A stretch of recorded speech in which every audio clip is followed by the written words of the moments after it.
The first summer meeting of Poem took place on June 1st at Electric Beanz Coffee House. As Father's Day, June the 20th, approaches, let us pause to acknowledge the special men in our lives who give of themselves to encourage, to direct, and to correct their protégés.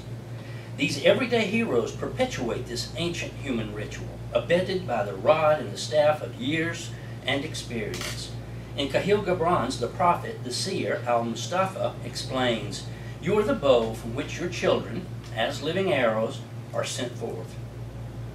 The trajectory of my life has been plotted by a few exceptional bows.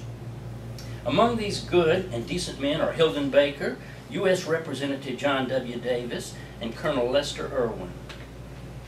Hilden Baker was a friend, mentor, and surrogate dad to many young men from Armurchie, Georgia, including me. The first time I saw Mr. Baker was the fall of 1966, high school football season.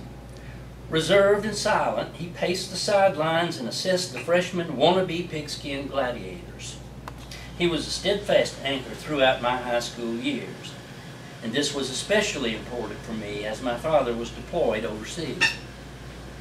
In the fall of 1971, I was 19 years old and soon would join the Air Force Reserves. By chance, I met U.S. Representative John W. Davis on the banks of the Armurchie Creek in northwest Georgia. In that early morning conversation, we discussed the Vietnam conflict, the My Lai massacre, and the court-martial of Lieutenant William Calley. My encounter with Congressman Davis was the genesis of my political awareness. U.S. Air Force Colonel Les Irwin Jr. is the real deal, full of citadel swagger, southern charm, and a Tennessean's unique distillation of piss and vinegar. Irwin was the commander of the 79th Mobile Aerial Port Squadron at Dobbins Air Force Base in Marietta, Georgia, where I was the squadron clerk. Colonel Irwin was always ready to strip off his fatigue blouse and jump into the breach with his troops. His laugh was loud, his yell even louder.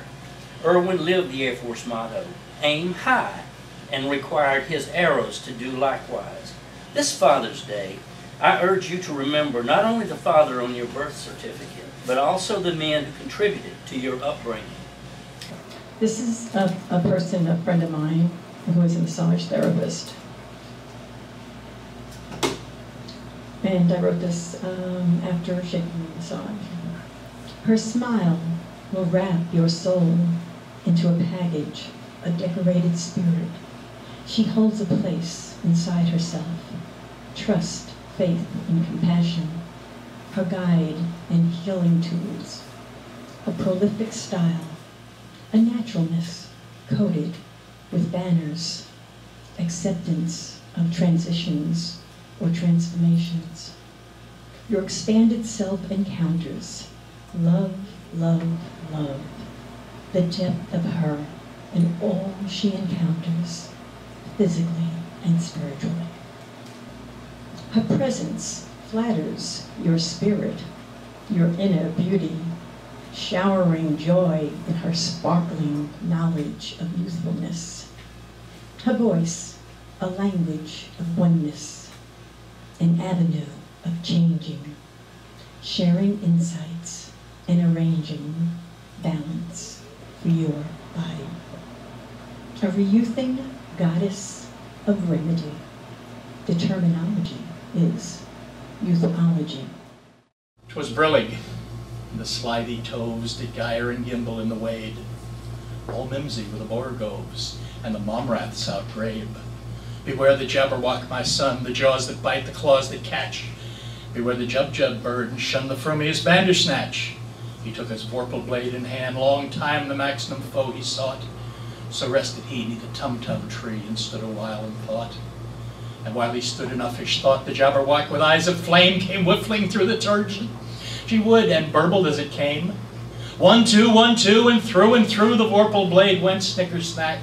He left its head, and left it dead, and with his head he came galumphing back. Hast thou slain the jabberwock? Come into my arms, my beamish boy. Oh, fragiste, calloo, calais, he chortled in his joy. 'Twas brillig, and the slithy toves did gyre and gimble in the wade. All mimsy were the borogoves, and the momraths outgrabe. The sun darts in and out of bank after bank of clouds, painting sunset variations between the oranges and yellows, interlaced with grays. Mind wonders whether this omen is great or small, profit or loss, or can one architect it in Nancient designs? Is it the hand of fate, or the psyche of person, or perhaps only the artistry of sky? Chaste, and now the captive, lovers left behind, nymphs in fighting eyes, enchanted in eternal melody and smiles. Pan's alluring words bind the mind, loose the heart, the pale shoulders glow. She will follow into woodlands, chase the god with horns, chase his resurrected form through high technocracy, to distant harmonies, to apple cinnamon reveries. The hooded stranger. In the late 1960s, a fever raged throughout my body. After an x-ray and blood work, Dr. Bean wanted me to see a preliminary specialist in Chapel Hill for further studies and tests. After being admitted and wheeled up to a room, even before changing into my bedclothes, the lab technicians came for some blood. It was 10 o'clock or so before my parents left on my first night away from home. It was also my first time of being alone. And how I hated to see them go.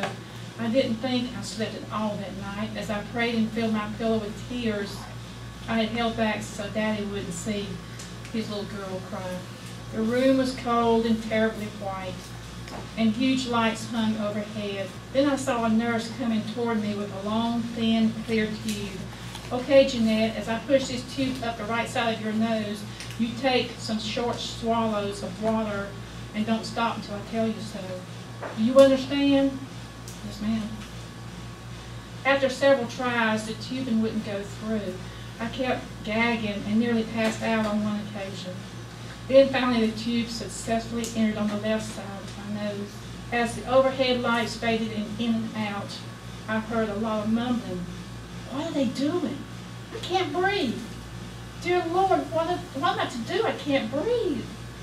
I tried to talk and I couldn't. Hey, y'all, I can't breathe. Can't you hear me? No one heard my cries.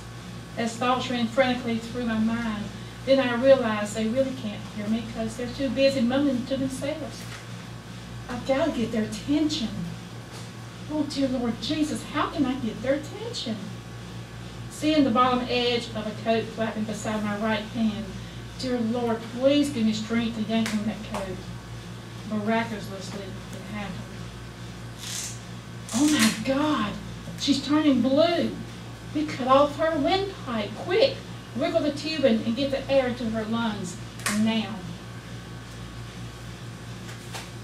This one's called Bad Words. She actually said it in class. It sounded so nasty. It sounded so crass. The children stared, the teachers growled, the janitor cried, the principal howled. The poor little Patty, my very best friend, she opened her mouth and she said it again. Bad words, bad words. We all began to chant. Never, never, never, never say the words I can't. The second poem is called A Letter to the Tooth Fairy. Dear Tooth Fairy, I look under my pillow and what do I see? My tooth on my bed looking back at me. When a kid loses its tooth, the Tooth Fairy pays. But my tooth has been waiting for 3 whole days. Now listen, Tooth Fairy, this is not very funny. Come get the tooth and leave me some money. Sincerely, me.